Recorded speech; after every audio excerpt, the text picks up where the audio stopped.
Right, hearing none, we can consider the agenda approved then. Next up will be approval of the minutes from our July 11th meeting. We'll take a motion second from anyone who was present at that. I make a motion to move them. Okay, we have a motion by Monica. Anyone else? Second? Second. We have a second from Anthony. Are there any corrections needed to those minutes?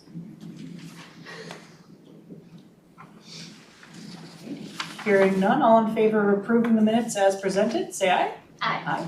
All opposed, nay. All right, the minutes are approved. Thank you.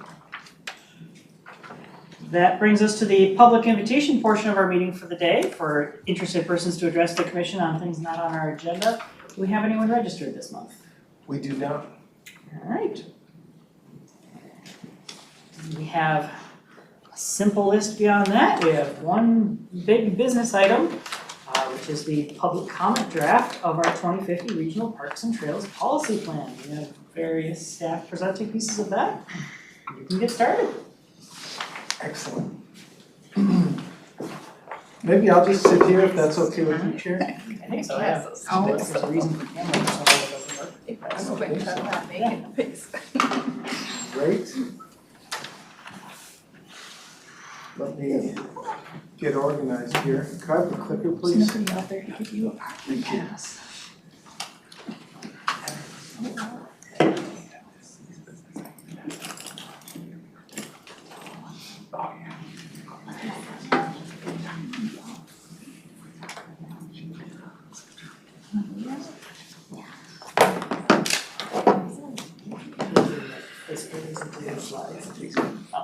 No big deal. Good afternoon, commissioners and Councilmember Vento. Good to see everyone today. As Tony just said, we have one item today, and it is the 2050 Regional Parks and Trails Policy Plan. I said this in my email to you earlier today, but this is the 14th time that we brought this to you, and we really appreciate your attention span, patience, and insights throughout this process. I think we have come a long way. We've made a lot of progress, and at the encouragement of Councilmember Vento, which I needed, she's like, let's just really focus on what's changed or what's new or what are the really big things in this. So that is what we did, and we really don't want to go more than 15 or 20 minutes today as we walk through the plan. So in the spirit of familiarity, we organized this presentation to be short. We want to spend the most of our time today on you, on your thoughts, what you like, what you think is great, but also where you think we could really use some improvement or expansion. Let me go to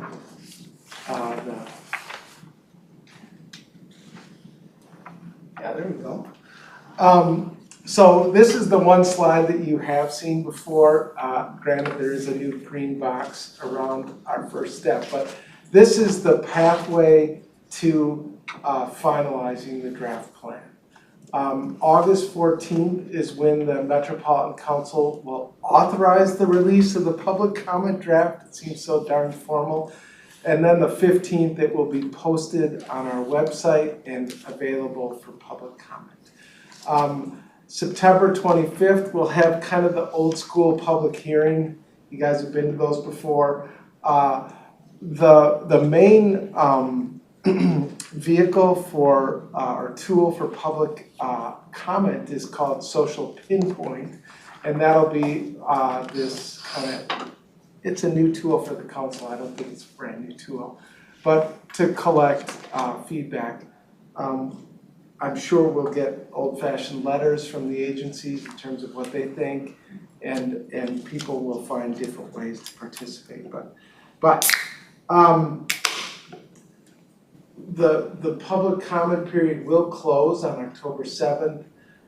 We will gather all the comments we receive and we will organize them and we will respond to them. Like, that's the commitment. And I know, like, here we are, we've been saying like the 60% plan and the 90% plan. This is a really good draft, but my expectation is that it's gonna improve further, that it's not done. And so we wanna hear from people, that's the message. So what's new for 2050? That's the sort of central question we're asking. And we'll give you a high-level summary. We'll walk through the 9 sections in the plan, section by section, and we will spend the most time with you. So I'm gonna start, section 1. Let's see. First of all, this is always my favorite part, but the system facts, we updated them painstakingly. We updated every table in the plan. And there are now 46 regional parks. We've added 2. If I could think of them, Coon Lake Regional Park in Anoka County, and the second one is Doyle-Kennefic in Scott County. So those are the 2 new ones that have moved into the open for business column. The 12 park reserves, no change. 8 special features, no change. We did add a trail. We're up to 56 regional trails. The Grand Round North, an exceptional trail in the beautiful city of St. Paul, was added during this time period. Regional trail miles have gone up. We're up to 457, up from 415. That's probably no surprise to any of you. That's the fastest growing part of our system. And yes, there are 52,519 acres protected. This is a new number out of our GIS improvement project. Some of you may be asking, did that actually shrink? Did you shrink the system? And well, we didn't, but I think we just have a more accurate number. One of the things that we did do was remove all the water acres from the trail. So like Lake Harriet has a big 300-acre lake in the middle of it. That acreage is owned in common by the people of Minnesota, not the Minneapolis Park and Recreation Board. So and it's kind of a ripoff because they really are concerned about water quality and they take care of the water, and yet they don't get that acreage. So that's why we went down a few thousand acres. No big deal.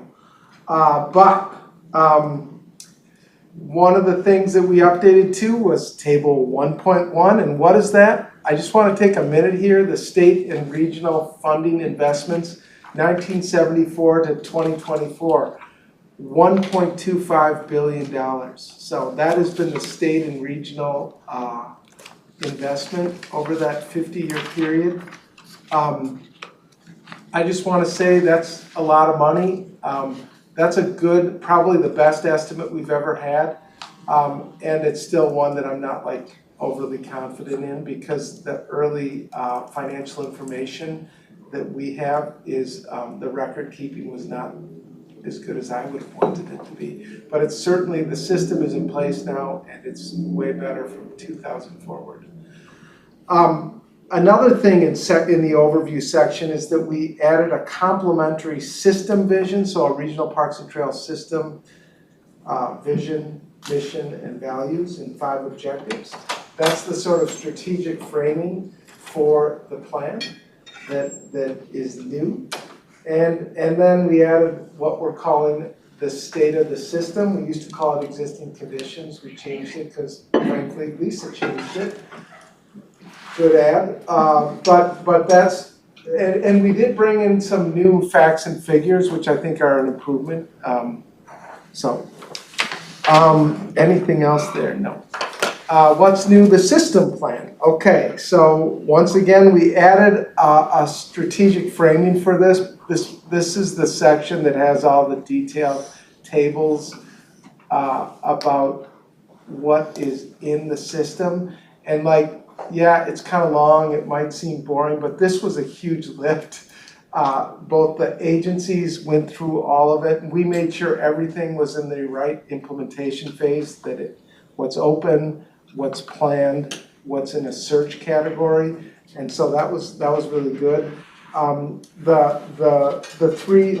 new policy and 3 actions are all kind of focused on the council commitments for maintaining data, maps, plans, and applications.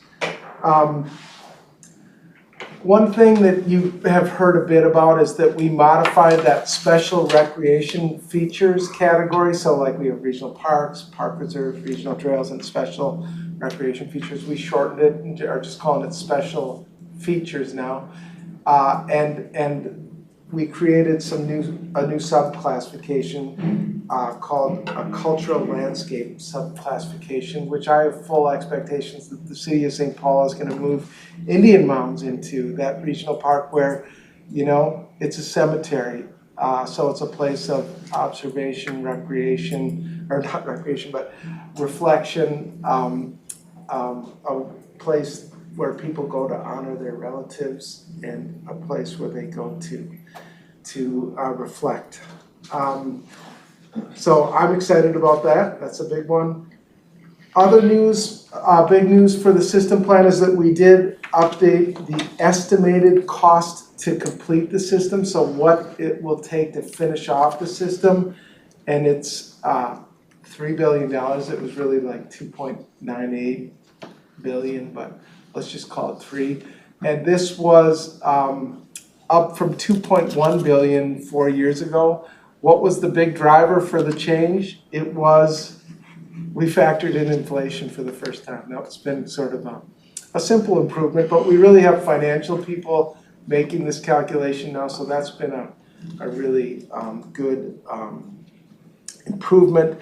The other thing I'll mention is that we moved the cost to complete the system. We moved it from the finance section, where it's always resided, into the system plan. And I think that's a really good move, because I think that aligning the finances with what the future system will be, I think will give us a strategic insights. We haven't really leaned into that one, but I think we will in the years to come. So I'm excited about that change. So those are the first 2 sections. I'm now going to pass it to Colin Kelly and Janessa Carlisle, who are both with me to get into the next sections. So Colin. Thanks, Emmett. Of course, like Emmett said, I'm here to provide you with an overview of a few sections of the draft plan, the next 4, in fact, from natural systems you see before you, and I'll get all the way to system protection before I pass it over to Janessa. So this unifying question, what's new for 2050? Well, council staff have added a new policy and 3 actions focused on identifying lands with high quality natural features and or with high restoration potential, so they will be available for recreational uses and preservation purposes in perpetuity. That's a lot of P's. For commissioners who are well versed in the existing regional parks policy plan, the language associated with this policy and its first action should sound pretty familiar. That's because the policy and first action update and reframe the existing plan's siting and acquisition policy to focus on the intended foundation of the regional parks and trails system. That is, natural systems or natural features. The first action focuses on locating and acquiring lands with natural features, access to water, or restoration potential in partnership with regional park implementing agencies. You might have noticed we changed siting to locating. That change was based on feedback we heard from you and from others to use more plain language. Thank you for the suggestion. The draft 2050 plan also adds narrative around 3 key factors that played an important role in the 2019 and 2020 system additions process and will into the future. Those factors are natural systems foundation, geographic distribution, and equity. Remaining actions focus on providing implementing agencies with research and data, coordinating efforts to protect, restore, and maintain natural systems across the system. Whereas the natural systems section represents a combination of new and reframed policy and actions, the climate resilience section is brand new. The climate resilience section includes a new policy and 4 actions that promote resilience to climate change and outlines council commitments that focus on key responsibilities and priorities, including partnership and collaboration, research, increased public awareness, and equity and environmental justice. Like the objectives Emmett referenced back in section 1, council staff have worked hard to develop and strengthen the connections between regional goals and the policies associated with each system. With regional goals focused on protecting and restoring natural systems and leading on addressing climate change, it should come as no surprise that the 2050 Regional Parks and Trails Policy Plan has elevated these critical topics. On to section 5, planning. So what's new for 2050 in this space?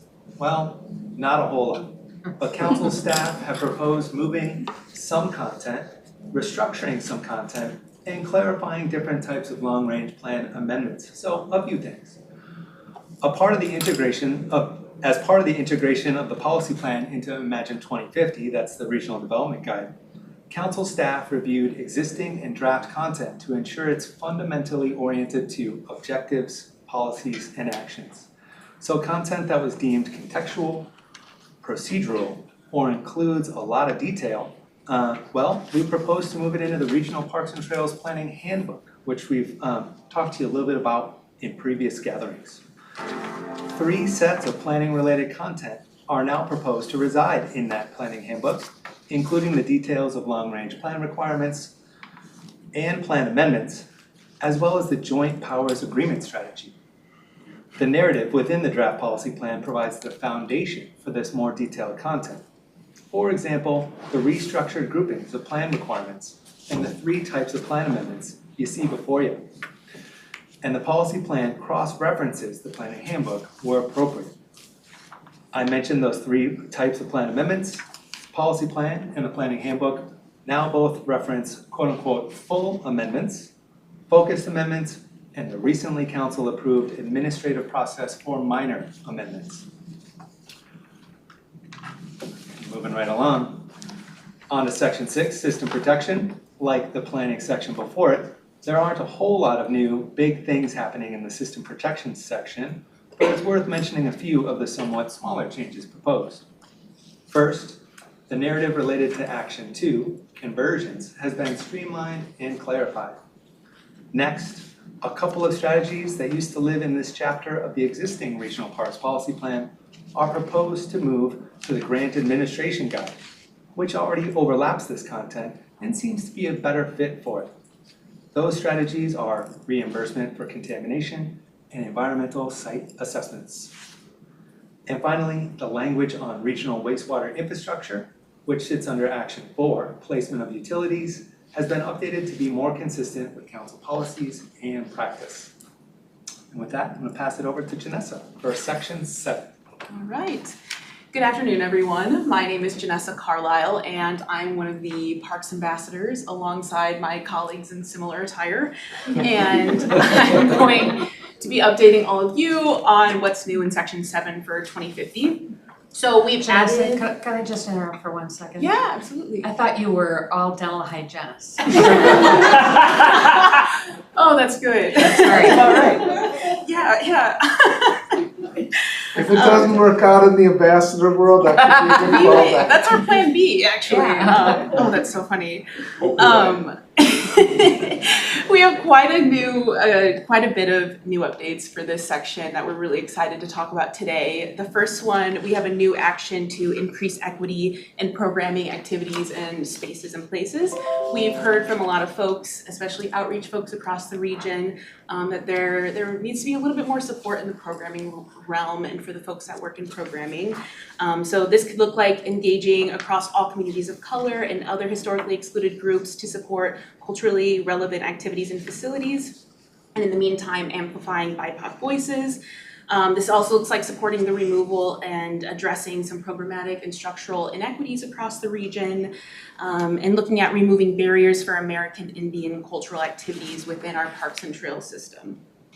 We also have a new action to support partnerships, outreach, and collaboration. So what this is, it's essentially looking at our system through more of a collective lens, right? So we're kind of asking the question of what can partnerships look like outside of just outdoor recreation. So some examples of this could look like community health centers. We already have agencies partnering with them. And another example is St. Paul's already doing a great job with their Mental Health Monday posts on social media.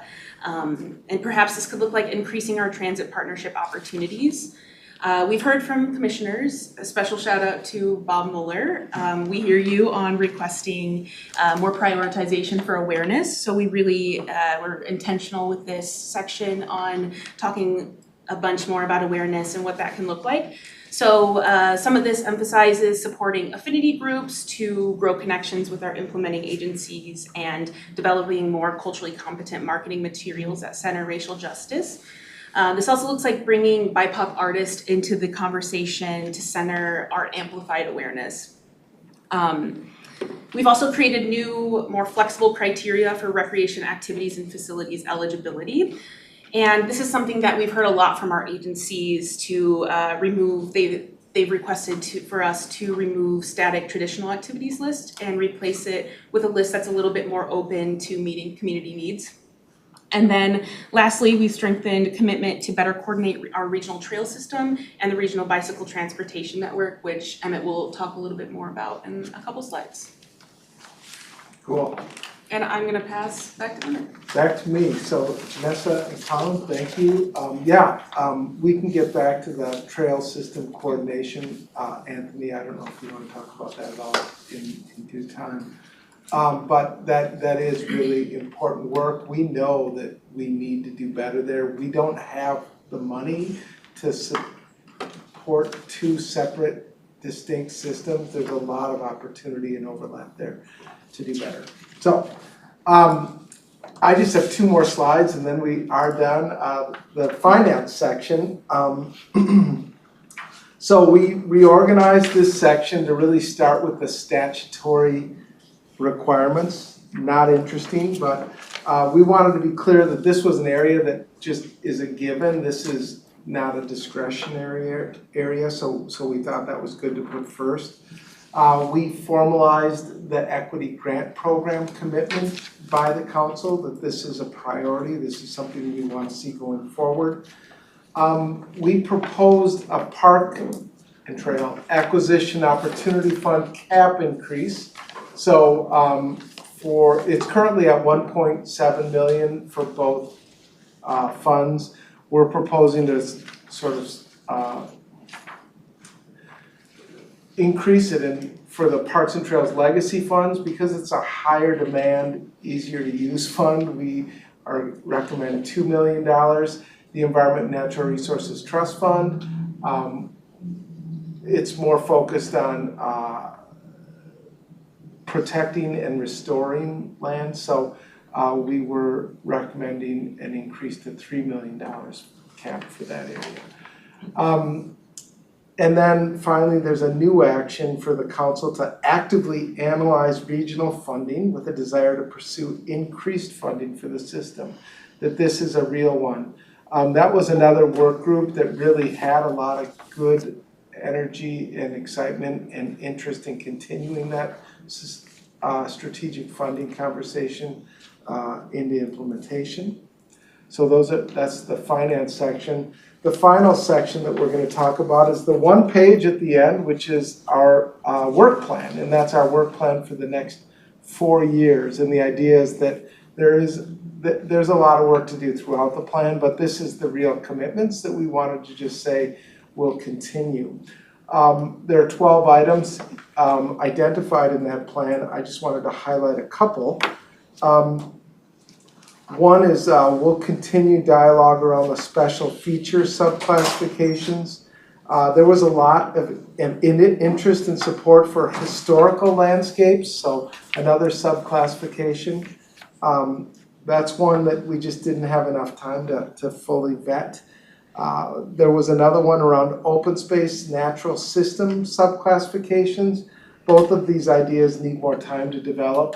My sense of that open space natural systems one, like the conversation there is, it could be like greenway corridors, wildlife corridors, things that would connect those larger wildlife hotspots, allow for movement. But again, like the details of that didn't get worked out, so stay tuned. Another one is exploration of the establishment of a cultural resources inventory requirement as part of the planning requirements. So I was thinking of this in line with like natural resources inventory, something the agencies really do a good job with. A lot of the agencies have already embarked on this cultural resources journey. The idea that we can work with the American Indian community to better understand what are the cultural resources in the park that need to be protected, that need to be interpreted, or providing educational opportunities as well as just promoted. As Janessa referenced, there's an interest in more coordinated and integrated regional trail system with the Regional Bicycle Transportation Network. We had a really engaged work group around that, Anthony Taylor was part of that. There's a desire to continue to meet. People feel like that's an area of opportunity that we could better coordinate these systems and strengthen our systems. Finally, during the development of the planning, or the plan development, that strategic funding work group was really interested in continuing that discussion, and so there's just an overt nod to that we want to continue that. So that is the plan. That was fast, sort of around the world. One thing that Colin just reminded me is I forgot to put an action in there, so you guys are gonna have to like just make that up on the fly. But at this point, we really did want to stop talking and let you folks step up. We'd love to hear what you think, what your questions are, what advice you have for us going forward. So, thank you. All right, thank you. We do have a proposed action on the business item sheet, Yeah. it just isn't in the slideshow. Cool. There's that. All right, keep in mind that if you don't think of everything possible tonight, our actual action here is to forward this out for public comment, and you are also part of the public, so you can provide those comments then. But anything we have now that we can start off with, go ahead. What do we have thoughts on so far? Cecily? Well, Colin, I usually have that little list of nitpicky things, so here we go. Because if I don't understand it, maybe people in the general public won't understand. So I can tell you the page number as we go.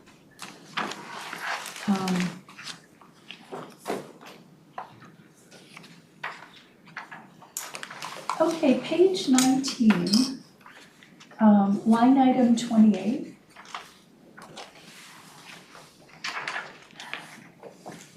You know, maybe that sentence just bugs me. The Twin Cities Metropolitan Region, ... 7 County Metropolitan Region, seems a little redundant.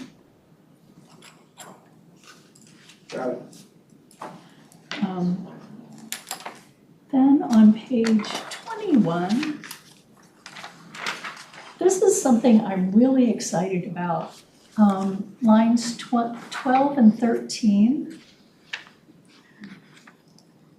Is there anything any of the implementing agencies are working on right now with wildlife corridors, overpasses, underpasses? Or is it just something people are interested in pursuing? Because it says working to reduce. I don't know what that means. I don't know how much it's been called out to us, but I know I've seen some things in long-range plans that mention that in the Okay. past. Do you have anything more? Yeah, Chair Russo and Commissioner Harris, I would just say that of the 3 new sub-classifications that have been discussed, the third one that Emmett mentioned about open space and natural systems sub-classification sort of relates to this one, and agencies have been talking about the possibility of protections, particularly related to reducing or eliminating barriers to wildlife movement, the protection of habitat, and that type of thing. But we recognize that some additional discussion is necessary for that.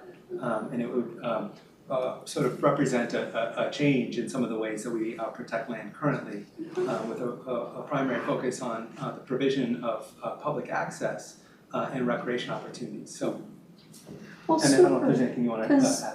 you know, coming from California before I moved here, a lot of the metropolitan areas, of course, have 10, 16 lanes across. And for a deer or a mountain lion or something to get across, well, they're gonna be roadkill. And we may not have as many lanes, but we have an awful lot of dead animals on the side of the road. And if there were ways for them to pass over, under, around, that would be great. Cecily, I wanted to just call out that some of the agencies already are providing wildlife corridor tunnels under In roads and culverts and such? culverts, Okay. yeah, and Well, not all animals will use that. A lot of prey Yeah. species won't use culverts. Yeah. You know, predators will. we have, I know we have a lot of work to do in this area, but I know that it's been broached. Like Well, that I gets know me that excited. turtle crossing in Dakota County is one thing that comes to Turtle mind. crossings are great. And Washington.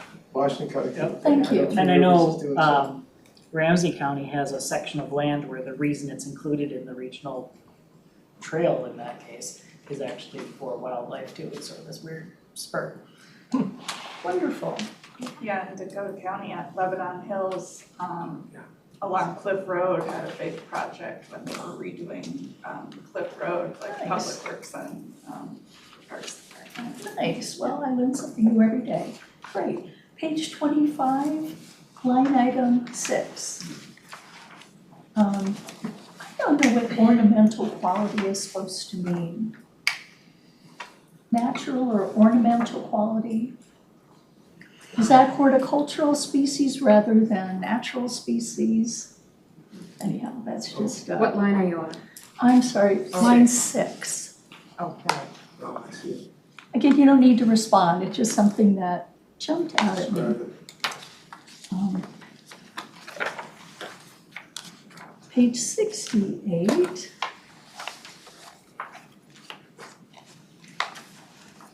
Line 13, 14.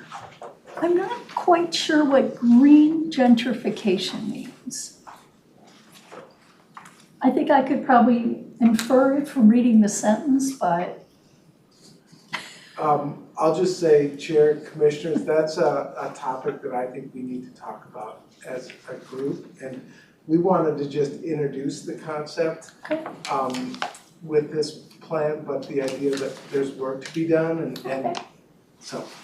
okay, I just hadn't heard the term before, so my bad. Is that noted in the work plan section? Is not, Probably should be. it probably should be. Okay. That's something that our housing folks would really appreciate, because they all like really encouraged us to sort of. No, that's great. I'm not criticizing it, just didn't know what it meant. Put it in work plan. Just as a note, he didn't say what he meant just yet, so. No, but again, I'm calling it out because if I I know, have a question, It's like, Yeah. you others did may. not answer Emmett. Does But it he have to do will. with He money or said does he it have to will. do with the Yes. operation? Okay, page 76, lines 18 and 19. If you just read that line, they're considered what?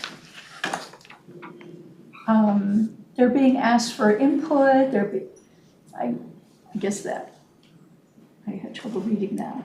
Oh, And current residents of what? Of the region, the implementing agency's jurisdiction, the inholdings of a particular park boundary? It just seemed like we were missing part of that sentence. And last one, and then I have two kind of questions. Page 96. This is part of the work plan, number 9. I don't recall what pay-go is. Have we talked about that? Chair and Commissioners, that's something that's been in our legislative agenda for a while. The idea of pay-go is, it would allow, if we could access that, it's a financial tool where we could use direct taxation revenue for the betterment of the regional park system rather than having to bond everything. Okay, Cause right now we can just bond for funding. It's a lot more flexible than bonds, cause bonds are governed by bond council, which is actually outside of the okay, council. great. Well, maybe for us non-legislative or fiscal people, maybe put a little clarification in there. Where does that term actually come from? Is that term something that's in statute, or is that a internal jargon to refer to some section, or? I'm gonna go with Councilmember Vento. Well, I can say that it's used within the Environmental Services Division. PAYCO is a big part of the financing for the waste treatment plants.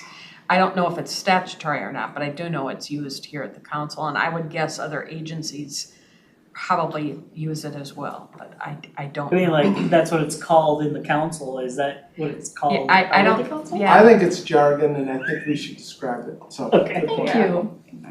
Yeah, I'm not familiar with it legislatively or kind of. Yeah, and again, I can kind of infer what it means, but It kind of sounds like somebody got sick of saying MS 603 dot whatever. Yeah. so last thing, I was really excited about section 8. Looking at, the current sources of funding and considering, the strategic funding work group and all. And especially because, this commission and the council is so focused on, equity programs and arts and things like that. Maybe we need yet another type of funding or tap into the arts legacy funding to really expand what we can do in those areas for all the implementing agencies. So kudos for adding that to Thank you. that section. I'm done. Okay. Yes, Sue. If I could, Commissioner Harris's lines 29 and 30 on page 19, I came up with different wording that might help. If, Okay. I didn't do it for the rest of them, but I did figure this one out. If what it said was, has a world-renowned system of regional parks and trails that span 7 counties. Did you get that, Colin? Got it. I hated that. It's easy enough. I get We don't need to say metropolitan region twice too. Right. it, just say Yeah. that span 7 counties. Yeah, thank you. Yeah. Okay. Anything else? Yes, I am. Yes, Andy. Kind of related to new funding or equity funding, I think that the LCCMR funding that comes through, one of the things I've done is looked at who's gotten the money. And it's really no small organizations, no black-led organizations, it's Wilderness Inquiry, Trust for Public Land. It's like, so I think that, the ability, I don't know if there's something specific that we add, and maybe this is in the collaboration piece, because I think that there's a couple places where we talk about collaborating in a way. I think there's an area there for capacity building that could be really, LCCMR money is super flexible, it's really good programmatic funding, the dollars are big, but it really is inaccessible for the organizations that are coming up, and I think kind of doing direct delivery of opportunities to kind of just communities that aren't realizing the benefits of it yet.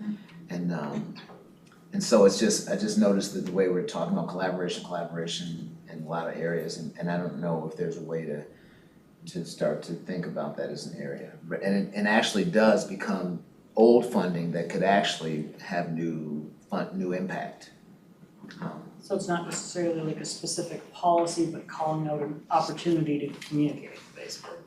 Yeah, and support, because doing an LCSMR grant is not easy, Yeah. right? I mean, that's a whole thing. And- Yes, like I know we've had some of our implementing agencies have gone directly for LCCMR grants. And sometimes I think the council has gone for LCCMR grants, but if you're like a smaller IA, you might not know how to navigate that whole system, right? No, I mean, and the timing of it and when it happens, I think there's something that could happen even in outreach early. There could be something specific about even announcing LCCMR grants or the period. there's something that we can do in that area. And primarily because the funding is so flexible. I mean, I just like some of the programs that are happening, some of the organizations that are getting money are starting to do some collaboration, but the small organizations aren't getting the funds directly. Yeah. And LCNSMR, the money itself can help grow organizations. I mean, I think that's the other thing too, that actually is really interesting, is the idea of growing organizations' capacity.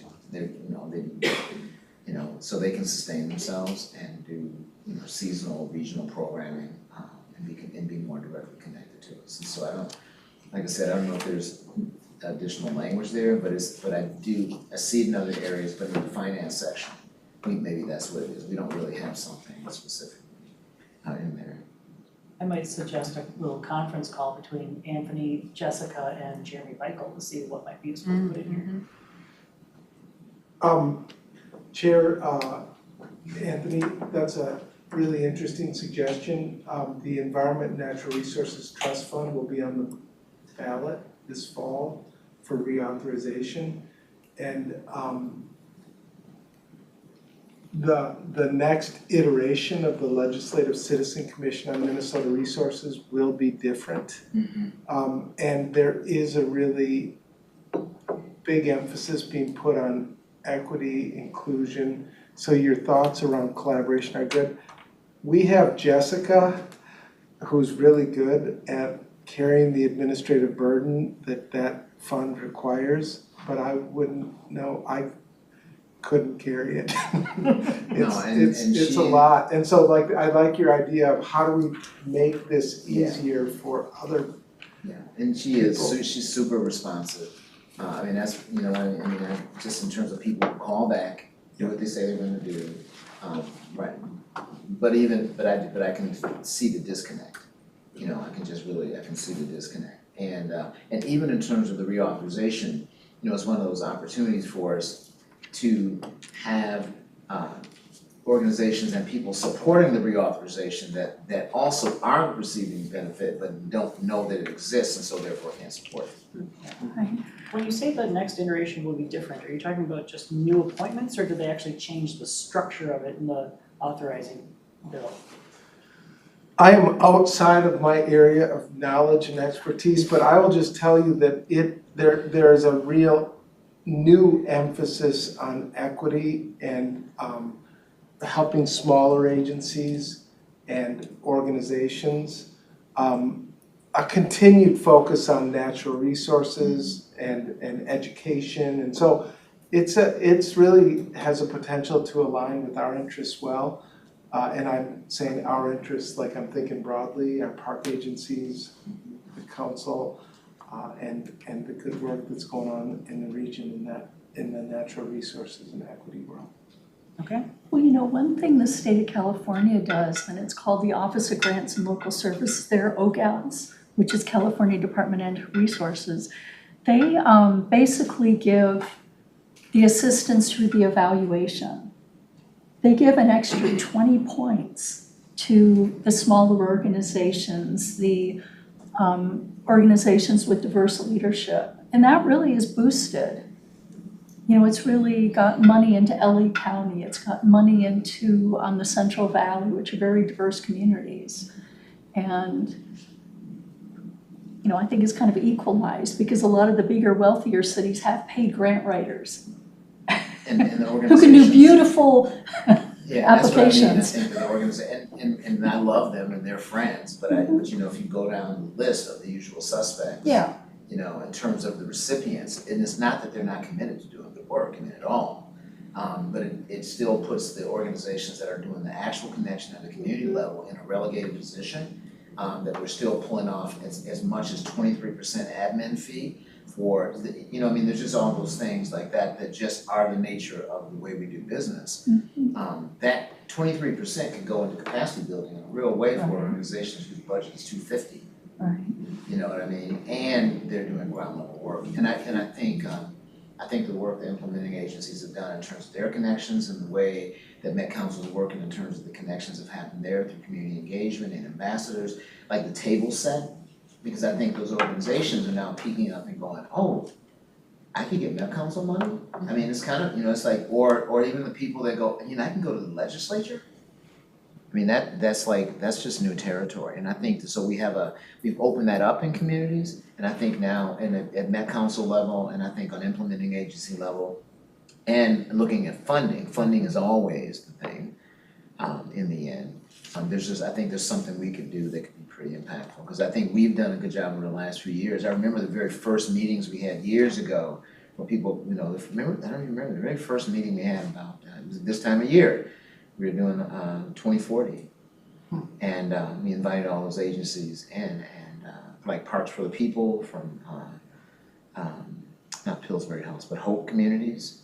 I mean, there are all these people that really see natural space and those things as part of their strategy, and they came to, and I think they've stayed engaged in some regard, but the last part is funding. And we're doing a good job of identifying money, I think, here, that could really be impactful for those communities. So our policy statement would be something kind of broadly about helping community organizations navigate the government procedures for funding kind of stuff. Good. Okay. Anything else? I can start on my list while you all think. Flag me if you come up with things. Just a general thing to keep in mind also, besides that you can submit comments later, I want to mention that we also, since we have this work plan thing mentioned in here, we can differentiate between what do you think needs to change in this in the next couple of months versus do you have any additions to the work plan? Because there might be things in both of those categories. This isn't necessarily in the text of this, but for Sue, we've had some things that we've talked about in terms of data and marketing and things like that. If we have anything that we have in here now or want to put in here that has a impact on council budget, I was wondering if we have a sense from you of what level of interest, if any, there might be of the whole council for funding certain kinds of things. What are the funding priorities for the next several years? Do we know anything about that? As it relates to, parks things, like. you know, I'm not sure, that's a good question, Yeah, so. Chair, I really don't know. I mean, Emmett may have a better sense of that, because the budget development goes on with staff, and then they bring their recommendations to the council, and they're in the process of working on budget now, I believe. Okay, I'm just thinking like, at our last couple of meetings, we've talked a lot about wanting different data for stuff, more details in visitor survey things. We've also had the things Bob brings up periodically about what can we do from messaging, marketing, more. We also talked about maybe having some videos explaining stuff on our website. All that takes staff time and so therefore costs money. Are we asking for that money? And when we're doing that, what are we hearing or what do we think we're gonna hear? I mean, if we think we can actually do it, we should mention some of these things in our document, but if the people that control the money are like, yeah, it's not a priority, then we don't wanna say that we're going to do it. So I'm just kind of getting a feel of the powers that be if we have one. Chair and commissioners, council member, the budgeting process is separate from the policy development process, but they are obviously coordinated too. So the idea that one can inspire the other, or the policy one will potentially result in ideas for, whether it's capacity building and staff so that we can do better marketing or awareness, like that's something that we just need to sort of get out in front of so that we can put a request in and move that forward. So that's something that I can circle back with you and the group with Tony if that would be useful. But I know that ideas in the past around like the ambassador program, that was an idea that was mentioned in the 2040 plan and then resulted in a budget initiative that brings us, Amanda, Janessa, King, and others, so. Yeah, I'm just trying to get some level of like, there's probably some things I wanna put in here is to like drive asks, but I don't wanna, shoot for the moon kind of thing. Mr. Chair, you know, I'm not sure that it would necessarily have to cost a lot of money and take a lot of staff time. I think some of it might be just coordinating with the park agencies, because they do a lot of their own marketing, and all we have to do is kind of piggyback on that. I mean, if we're promoting Three Rivers or promoting the Dakota County parks, it's not, I don't think it has to be a lot of work. And if we can have links, on our website that connect folks to resources within those various park systems, Yeah, it shouldn't take a lot of time. those parts are probably not too hard, the data collection parts are probably, The data More. collection, yeah. Well, we gotta kind of figure out what data do we need and what data is the most valuable? And I think that's a conversation we need to have with our partners in the park agencies as well, because what data do they need, What will help them in their efforts? Colin, do you have something about that? Yeah, Mr. Chair, thank you very much. I was just gonna say, and you've probably heard and seen within the draft plan that there are actions that relate to conducting research, to gathering data, to doing more work in public awareness as it relates to messaging and marketing and the use of videos and other types of things. So you see that in Section 2 system plan, you see it in Sections 3, natural systems, 4, climate resilience, and 7, recreation programming and facilities, or facilities and programming. So we've included those actions in a variety of places because we've heard you and commission members and others talk about the importance of research, especially in public awareness, which are two areas of we believe important council priorities and functions. So it's in there. We're not talking necessarily about dollars in the policy plan, but we're trying to outline the importance or elevate the importance of those things in this space. Anthony? I'm sorry, council member Susan, I had a question, and maybe I'm making this up.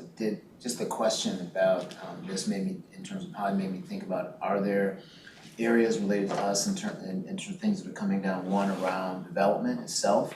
I mean, there's, that's another area where there's a tremendous focus on equitable outcomes and, and new areas, and especially when we get on the outskirts, we're still developing out. Is there anything new relative to, our requirement, or is there any innovation from here, or anyone saying when development is happening, we're going to carve off this much land, or we're going to begin to think about trails in this way? I mean, I've seen it in Chaska, and a few years ago, it's like stuff like that worked. And so is there anything coming like that that we can think about that may give us some direction as well? Because Angela, you may be able to respond to this, but I would say yes. I mean, in our 2040 planning, and again in 2050, parks and trails are always a part of the planning process. We don't want a lot of homes and no place for people to go play or bike or hang out. It's very much a part of the planning. Did I answer that adequately? Yeah, it's very much a part of that. And I think in a recent presentation, somebody mentioned that Cottage Grove is like one of the 3 fastest growing suburbs. They've done a tremendous job in terms of their work on parks and trails. The Rabine Park, it's part of the regional park system with Washington County. Their local parks, it's just really tremendous. is there anything around transportation that we? Well, transportation continues to be a real challenge because it's driven by money and ridership. And post-COVID, we're still struggling. I mean, our numbers are back, but the transportation is still a big issue. And Cottage Grove is a perfect example. They've got a bus in the morning and a bus in the afternoon, and in between it's very quiet. And they don't have the kinds of supportive transportation at the level they'd like Metro Mobility. They'd like more, greater access. So it's a struggle, and some of that is defined and by the feds as it relates to the ADA, and the rest of it's defined by resources. We do a better job in some corners of the metro area, particularly the urban core, than we do out in the greater stretch of the counties like Dakota and Washington and Scott and Carver, Anoka. Did I say Washington? I think I did. Better have. We use this term a few places, but I'm not sure if we have a definition of it. High quality natural resources. We have some subjective sense of that, but do we actually spell out anything that guides whether something is high versus medium quality natural resource? Chair, I don't think we specifically say or define what high-quality natural resources or systems means within the plan space, but it's a good suggestion to maybe be a little bit more clear about what that means if we're going to use the terminology. Do we think we know what it would mean to be able to write a definition? Maybe. Yes. Okay. I'll say that with confidence. We have some relatively new natural resources staff in the community development division that I think could help us with that. I also think it's tricky in this like climate changing world to say it's this. I mean, it isn't like, I mean, we used to always talk about the, Marshner map and everything that happened pre-European settlement was kind of the, what we were aspiring to, but that is not really the case anymore because of the way our climate is changing, the way things are getting wetter and warmer and the winters are changing. So what exactly high quality natural resources means is evolving, I think. Well, yeah, and we've also talked about areas that like have high potential for restoration. Yeah. Disturbed sites, like there's some disturbed sites that we think can have future quality and some that are kind of a lost cause for that purpose and are better developed. What does that split do? That's even probably harder to define. Which ones can be rehabbed in a useful way? I mean, useful for our purposes, otherwise, it can be housing or manufacturing, also useful just to somebody else. Well, Chair and Commissioners, I'll just riff off that one. The work that the Minneapolis Park and Recreation Board is doing on the upper Mississippi and moving through these heavily industrial and polluted landscapes. And that is land that, well, if you just are looking at environmental quality, you'd be like, I will go elsewhere. But it's the Mississippi River, it's the flyway. It is,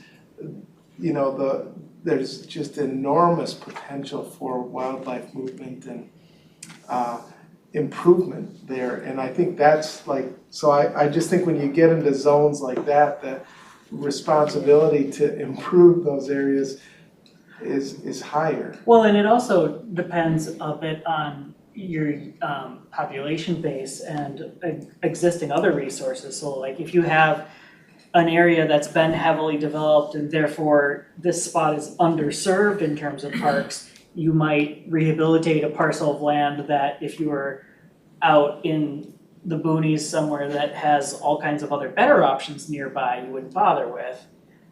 So some of it's location based besides just the actual land itself. So there's several different factors. No, that's a great point. And I'm sure, obviously we've put, besides just along the river, other things in Minneapolis, they've made into parks that I'm sure Anoka County wouldn't. It's different. Wouldn't put pickleball. This is only something like, our different IAs have just different realities to deal with. Anyone else thought of things yet? Yes, Cecily? Yeah, I had another one. I was sort of thinking about our regional trails in urban, suburban, and rural areas. They'll never be exactly the same. In rural areas, you're not gonna have the lighting. You're not gonna have the public transportation connections. So when, I was just thinking of Glacial Hills Regional Trail, had another workshop this week. It's never gonna be like a trail in downtown Minneapolis. maybe usage will grow, but you're not gonna have commuters. Where are they gonna commute to, park to park? So, sort of the standards for regional trails aren't gonna be the same. Standards need to be different. And meeting the requirements. How do you judge one over another if they're putting in a new suggested corridor, search corridor, for example? And it's not gonna compare to the grand rounds. I understand that as part of actually equity. So if, it responds for the needs of the region, then it will be, I don't know, appropriate or not. Like, I know Glacier is recreational, is kind of secure, but if you wanna go there, then you go explore, walk, and then come back. And if you wanna, commune, you stay dressed inside. But that's, to me, part of equity. Well, I guess it is. I just know a lot of people hate the Glacial Hills Trail. My city doesn't want anything to do with it, but we'll see what really happens. I think that you're just bringing up a really important point, in that, and I think the thing that we're talking about right now, though, is that for us to build a regional trail system, like we're even exploring what's the words that we use, because they really go together. And that even in terms of direction, that we make it more effective by having a connected strategy that goes to places people want to go, right? And I think that one of the things that was really identified really kind of wonderfully is that, well, if you live in Dakota County, you live in Washington County, you still have places you want to go, right? So as you're designing a trail system that does that, there's a reason for that. And our regional trails, it actually, the Grand Rounds is a great example of it. The Grand Rounds, the city of Minneapolis does not have a transportation network without the Grand Rounds. You need it kind of in a weird way to go north, south, east, west, but the way that the Three Rivers Park District kind of connects on the south side from Richfield and comes in from Golden Valley on, the Loose Line, and all these things happen. And so what we have is an actual functional, useful network. We have multiple different agencies thinking about their view of it. And one of the things that really came out of this meeting is, what if we begin to have a standard, even just a shared standard of wayfinding that increases the experience for the humans, right, regardless of speed or destination, where they just know that this is where they are, this is what's going on. Oh, I just left this system, whatever it is. And so I think there's an effort right now, and Colin and team have done a really good job of putting people in the room and letting it happen, and bringing in the invisible people that, if you just think about regional trails, nobody knows about the regional transportation network, right? There's a whole nother idea and a whole nother stream of funding. And the one thing that I've gone to 2 conferences around regional trails from other parts of the country, and 2 things. One, we do not know how amazing our system is. That's right. We literally do not know. We are bored with something really cool, right? You know what I mean? It's the way your kids are bored with a cell phone, and we're going, oh my goodness. That's part of it. And I think that the other thing is that they are using federal funding, talking about it from a transportation perspective, because the dollars are so much more big. And so, there's something coming that I think we will have an opportunity as commissioners and, to have an opportunity to work with it. But what is this thing we build out that is an actual transportation system that supports us not to use a car, right? And for us, and Cecily, you amaze me. I just go, you are really read this thing. If I could reel you two back a little bit, for the thoughts that you're having, are there changes you'd like to see in this document for them, or are they getting into some of our other phases of stuff? Well, I don't think it's this document. I think it's one of the other 2. Okay. Yeah. So no ask Cecily about things in the plan. Well, just raising the question though, because I was thinking about it because that regional trail is being planned right now. So Yeah. when I'm reading sections talking about what a regional trail is, you know, sort of the guiding notions about policy, I was thinking, wow, how is this gonna fit? Sure, okay, so that's probably stuff we'll talk about more in September, October. And hopefully we get it, you know, that we're connecting the other agencies that are nearby, that are close by, the trails that connect, so that we are still thinking, they're thinking about their system, I mean, their impact on the system. Right, and an opportunity, just what they're developing has an opportunity to enhance, I think, the system if we do it properly. And maybe they make a different decision about where it goes, how, you know, maybe there's something they make differently when they're thinking more holistically. Colin? Mr. Chair and Commissioners, I would just point out that there has been an expanded discussion of that Action 5 in the Recreation Facilities and Programming policy area. And we do have 3 work plan items that directly relate to the regional trail system and the regional bicycle transportation network.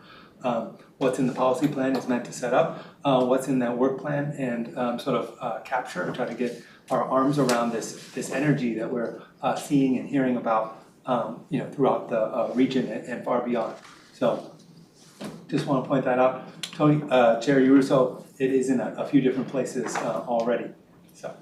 Okay, perfect, yeah, I see. Yeah, there's a whole thing of, hey Cecily, you wanna be on a trail coordination work group?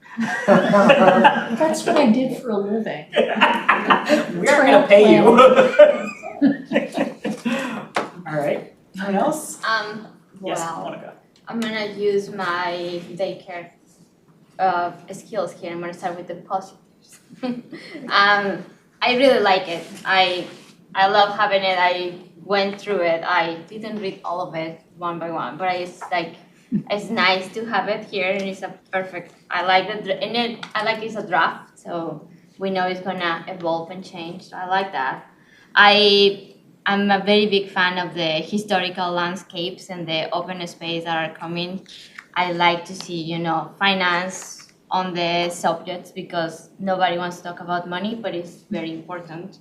And if it's not there, it's going to be something that we're going to miss. So I really appreciate that.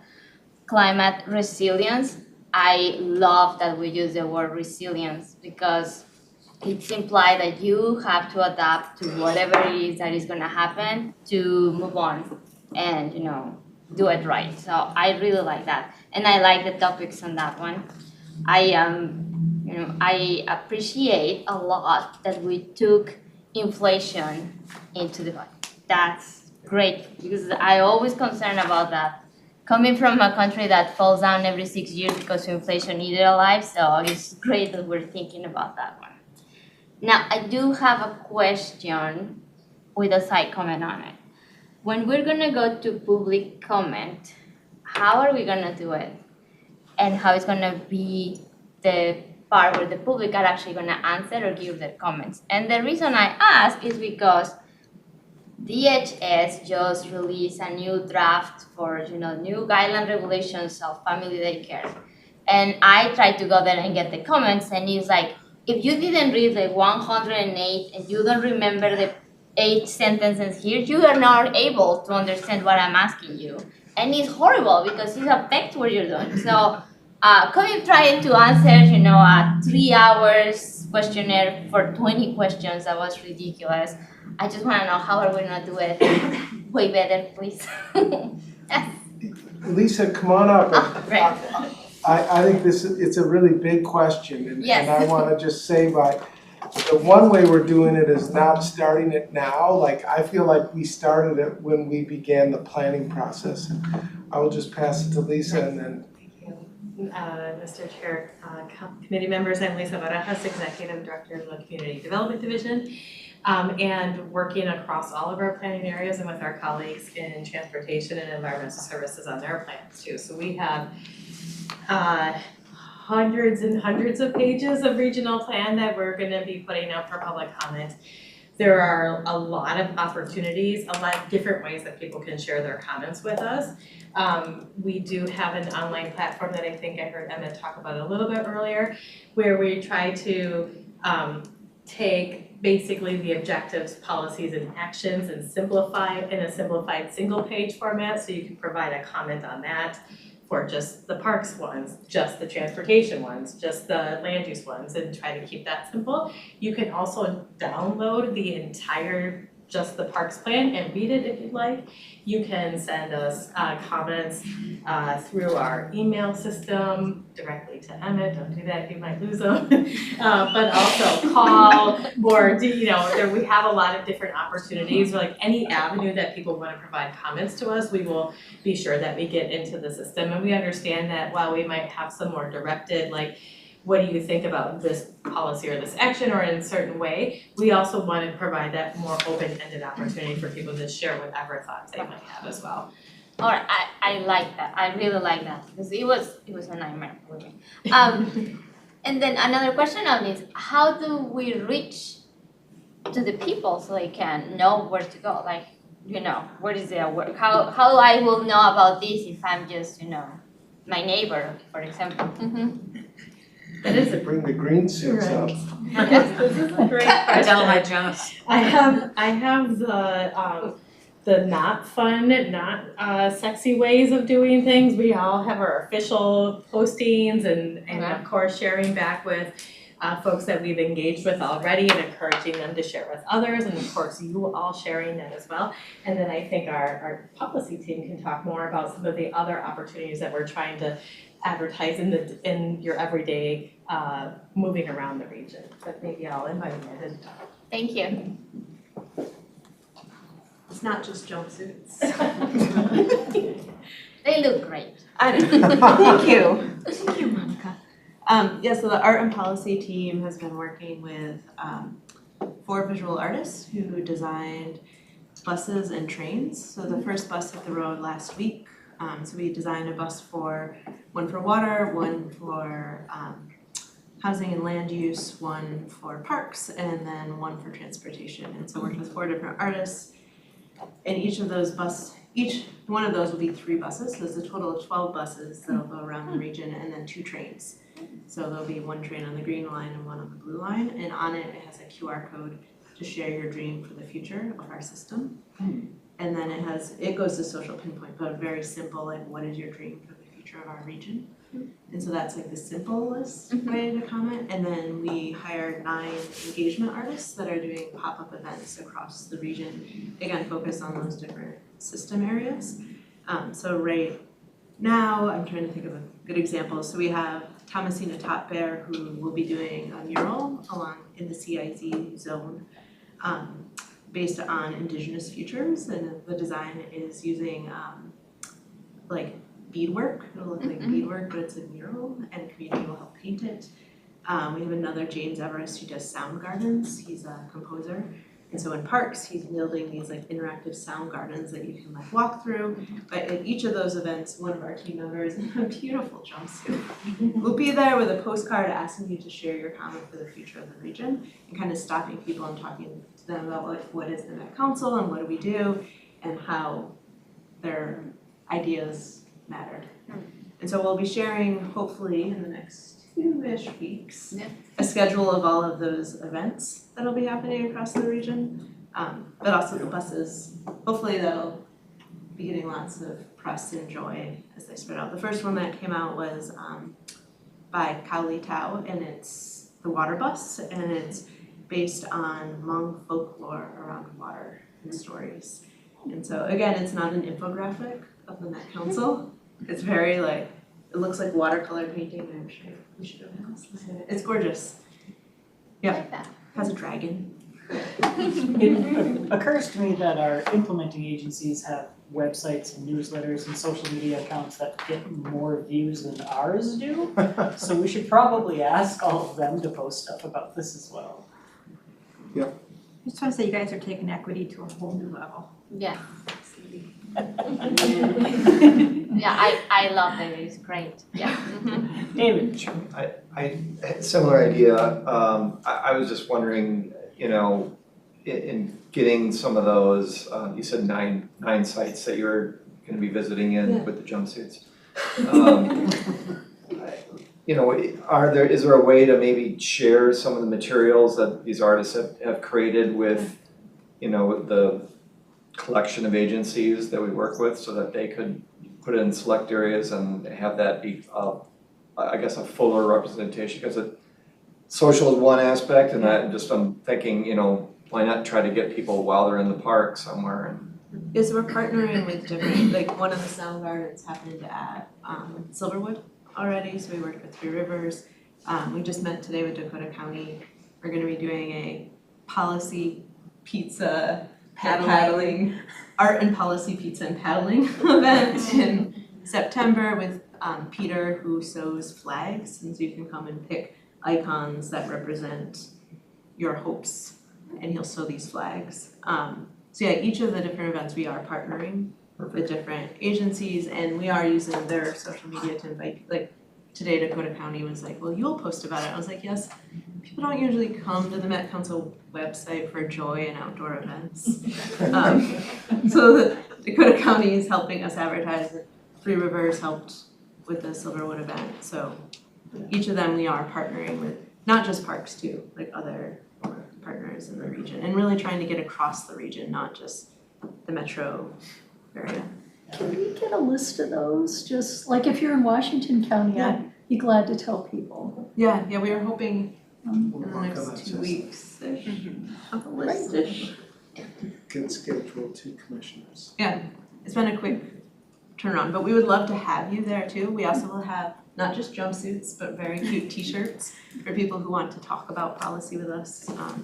And we developed a card game where you can play policy. And our team will come play policy at any event if you want us to come with you to an event in your community. It's like Go Fish, but better because you read the objectives of the Metropolitan Council. It's delightfully nerdy. Yeah. We have many dealers with many jumpsuits. Who came up with that card game idea?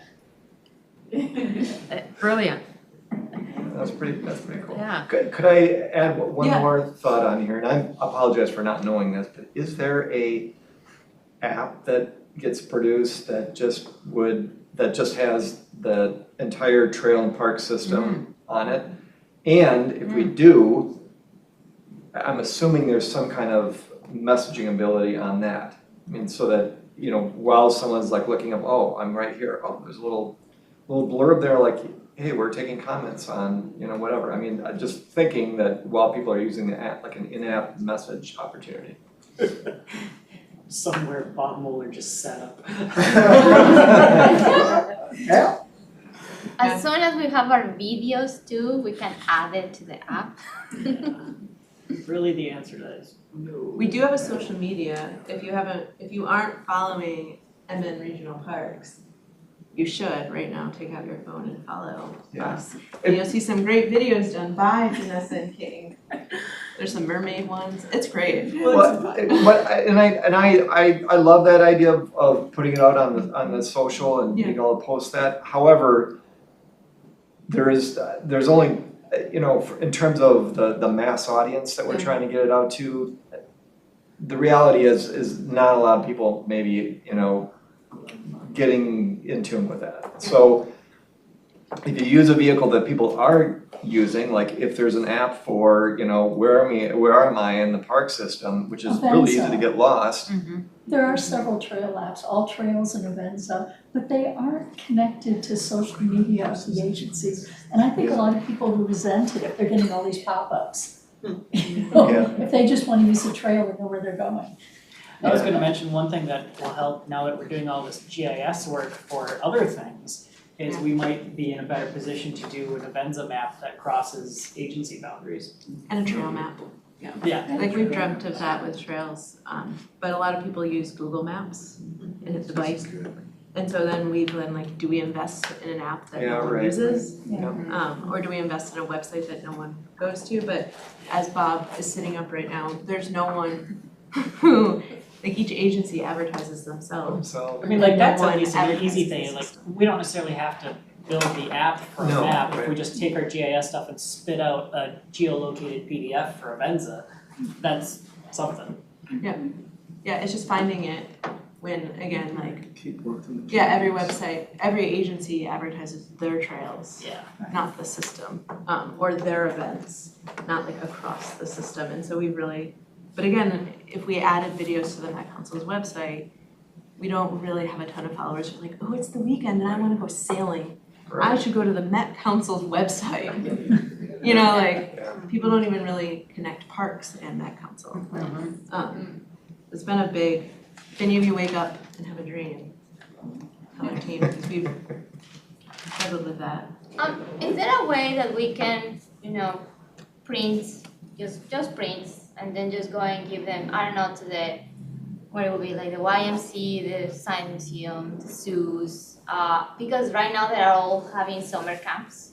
And then kids are the ones who pretty much recreational and everything else, and that would be another area, because it doesn't depend on our agencies. They take them there, but it's, from other. But I don't know how easy it will be to reach out to, Are you talking about distributing the brochure / map we've done before? No, I'm talking to print a QR code so they can go and ask. Oh, about our everybody. plan? Yes. Oh, okay, Yes. not about the system, about the Yeah, plan. no, the system, we have years to fix the system, yeah. We need this one now. Yeah. Yeah, and I was gonna suggest too, just because a lot of the elected officials within the footprint of county commissioners, the city council members of Minneapolis and St. Paul send out e-newsletters on a regular basis. You could create a QR code, and they're always publicizing events and opportunities like that, and you might get some feedback on that. Yeah. And like, I know Three Rivers does a great job, and I always get emails and events and all that, but Sue's been waiting. Probably the best newsletter that's put out by an elected official is Dakota County Chair Joe Atkins' newsletter. He's got a fabulous one, but this isn't related to the 2050 plan, but we've talked about this being the 50th year. And I think we still have an opportunity to celebrate those 50 years. I just wanna remind us all It's that, August, we better get going. yep, Yeah. Okay. Okay.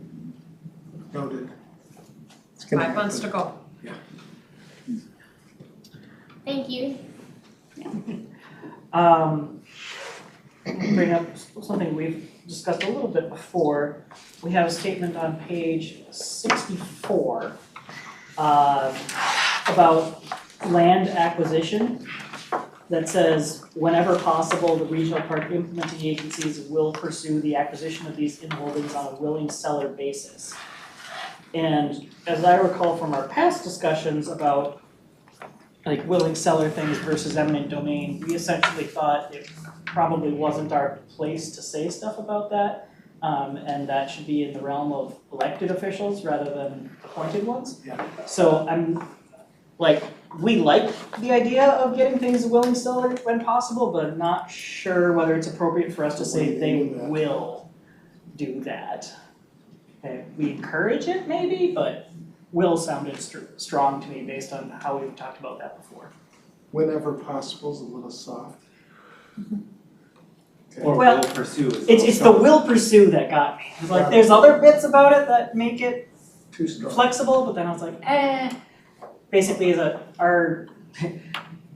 maybe that would just be something to ask some of our implementing agencies, like, are your officials gonna be upset by that sentence? If they're not, then fine, but I kind of suspect that some of them might bristle at that. Yeah, no, that's a great catch, I did not. And then on the very next page, 65, we have some very broad statements about coordinating efforts around protection and restoration work and things like that. And I'm just wondering whether that adequately covers something that we talked about a few meetings ago about the possibility of maybe it being within the council's role to coordinate with some of the NGOs that do land acquisition for future transfer to government entities for like timing purposes. In terms of like Nature Conservancy and Parks and Trails Council. Does this adequately say whether we're interested in doing that, or do we need a stronger statement one way or the other about whether, do we wanna step into the acquisition process in that way, or do we wanna just say, yeah, IAs could do that if they want? Or do we wanna be a little more of a intermediary to connect them to those kinds of resources? And I don't even know what the right answer to that is, but that would be where it would go if we wanted to say more. Thanks for the suggestion, Tony. We'll look into that one, and I think it was in there at one time. I remember third-party acquisitions, I think that's what we called it. Yeah, and it's entirely possible it's more detail somewhere else too, I'm not sure. Before I continue, anyone else want something? Okay. That's a note to myself. Oh, you've heard me say this before, maybe I'm the only one, but on page 77, you know I'm not a huge fan of the facilities exchange concept. I prefer to see land for land rather than land for project. But I might be the only one. Oh, I think a few of us agree with you. Okay, so it's at Based on least, a vote that was once made. that's an up for debate. I don't know who's the majority, but it's a topic. In the funding stuff, pages 90 and 93, when we're talking about bonding, we had an awkward situation recently where the legislature passed a capital investment bill funded entirely in cash assets rather than bonding for it. And we ended up treating it the same way as bonding, but we did a little bit of scrambling saying, should we do it this way? Should we do it a different way? Are we, legally authorized for this? Do we want our policy to address that kind of possibility for the future? Or do we want to leave it just talking about bonding? And that's not necessarily something you need to answer today either. Go ponder that with the finance people and the lawyers and whatnot. The lobbyists. Maybe generalize that a little is what you're suggesting, Tony. Potentially, I mean, if we want to, because I mean, that includes our commitment of we're gonna match 2 for 3. And the council could say that, well, if it comes to something other than bonds, then we're not gonna match. That would be a policy decision that's above my head. But if we are going to do that, we should say it here. Yes, Amanda? Yeah, I would just note that I would say there'll probably be a norm moving forward, that there will be a bonding bill and like a cash bonding bill, so this is probably something we're going to see again. I wouldn't be surprised if it happens again. And, I think you may not want to, I think the suggestion is good, just because there is a lot more flexibility when you've got cash rather than bonding, that you may not wanna confine yourself to all the same rules as you would treat a bonding project. Oh, so we might even have other things of say, yeah, we'll do this and this for it, but maybe it also spins off its own category of, but since it doesn't have the same confines, we might do this with it. Mm-hmm. Yeah, for example, and not to get too nerdy legislative with you, but if there's cash, you can also involve private dollars, or there can be some sort of public-private partnership in something, and so, whereas if it's bonding, you can't. That complication might kick it over to the work plan, because we haven't even talked about that kind of stuff. Right. Yeah, that's a good call. Similarly with funding, I'm realizing that maybe the answer to this goes into the other document about funding rather than into the policy plan, but we have the part about formalizing the equity grant program in here. And we call out that one of the potential sources of funding for that is the interest earnings. We still don't have a statement anywhere in our policy about the interest earnings as a permanent guiding principle. And we probably should have that as a discussion for this commission about, what do we want to say going forward about how we want to spend that money? Is it going entirely to the equity grant program, partially to the equity grant program, partly something else, that kind of stuff? We just haven't had those discussions yet and probably should think about it. But the answer to that might go in that other document, right? Just noting that as a to-do.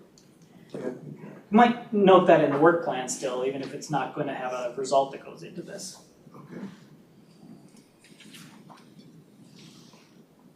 I think that's the end of my list. Anyone else come up with anything else? Colin? Mr. Chair, I just want to point out that we still have a proposed action that do? is associated with this business item, so I'll leave it right there for you. Does anyone want to do anything with that fact? Yeah. So we have to make a motion? Yes. Oh, I'll make the motion. Okay. And then Tony's gonna be so nice and read it. I will, once it's seconded. Second. We have a second from Amanda. Amanda. Thank you. Yeah, so that action is simply that the Metropolitan Council release the 2050 Regional Parks and Trails Plan for public review and comment. So it's not a, we approve it yet, it's a, we are authorizing them to formally go and post this and ask people to comment on it. Oh, that made me realize what my other question was earlier. When we were talking about how people can comment, for the online platform, is it just like free-form text box to write whatever you want, or is there some way, like we've been saying, page this, line number, blah. Is there a good way to relate different comments into where in the plan they're referring to, other than just typing that out? Thank you. Good question, Mr. Chair. Committee members, the online platform is organized by objectives, policies, and actions. So, and are tried to keep those pages as short and simple as possible because our team, our communications teams in particular, are very attuned to people likely accessing this on mobile device. So any comments that are on that page will be tagged to that page with the comment or with the objective, policy, or action to which they're referring to. They won't just come into us freeform without knowing where they came from. They will be kind of sorted in the background before they. Okay, so it won't necessarily say this sentence, but it'll say it's somewhere in here. Right, on objective 6, I have these questions or something. Got it, okay. So it's at least not like, I have this thought, and then you have to go, okay, where in the 100 pages was that about? Well, we might still get comments like You'll still get, to be clear. you'll get them by postal mail. We all do get a lot of those. And Mr. Chair, I would just add that, like we did for the 60% draft policy plan, agencies and others kind of commented on section by section basis, right? So if people were interested in talking about something in the overview or in system plan or in natural systems, they would kind of orient those comments around those sections, which made it really helpful for staff to be able to sort of find them and think about them and what they say. So we encourage that kind of commenting going forward if people so choose to use a non-social pinpoint option, sending an email, for example, or a Word document. That works really well. Mr. Chair, Yes, Sue. I'm going to be departing here shortly, but I just want to commend this staff for a really great job. And I know I can be annoying at times, Emmett, but I really appreciate how tonight's presentation and conversation worked out. I really appreciate it, so thank you all. Yeah. Thank you for sharing. That was a good suggestion. I told Tony what you said and he laughed and said, that's the right advice. Well, I come from a background where if we had more than a 15-slide PowerPoint presentation, we'd probably get written up. And we were never, ever, ever allowed to read them to people. You know, the assumption was folks can read for themselves, so. Flashbacks to middle school. Yeah. Thanks. Thanks, Sue. Okay. Any further discussion? Or hearing none, all in favor of that motion as presented, say aye. Aye. All opposed, nay. All right, that passes.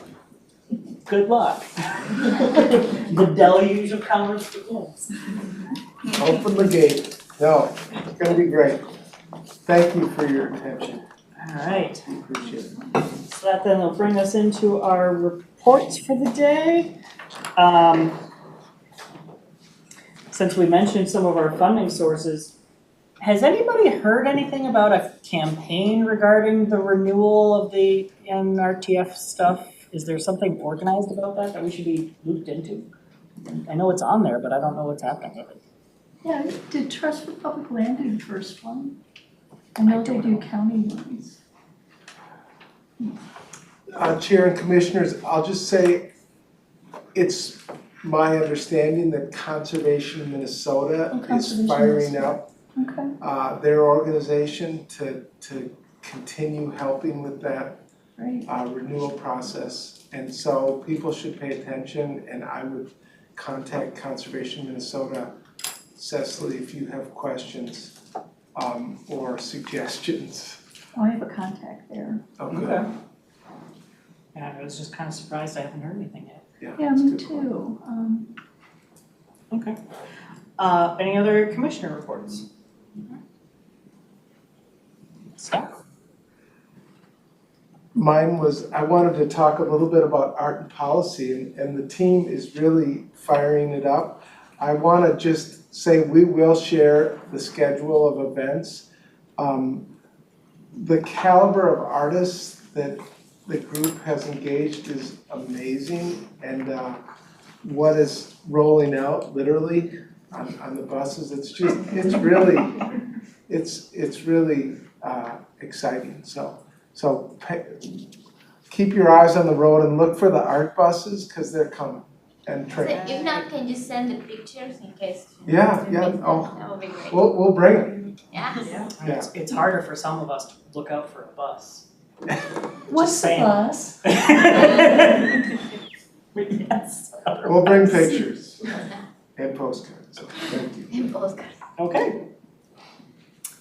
Well, I think that's it then. We're ready to adjourn. Everyone go and read this more and submit more comments online once they get them up. Thank you.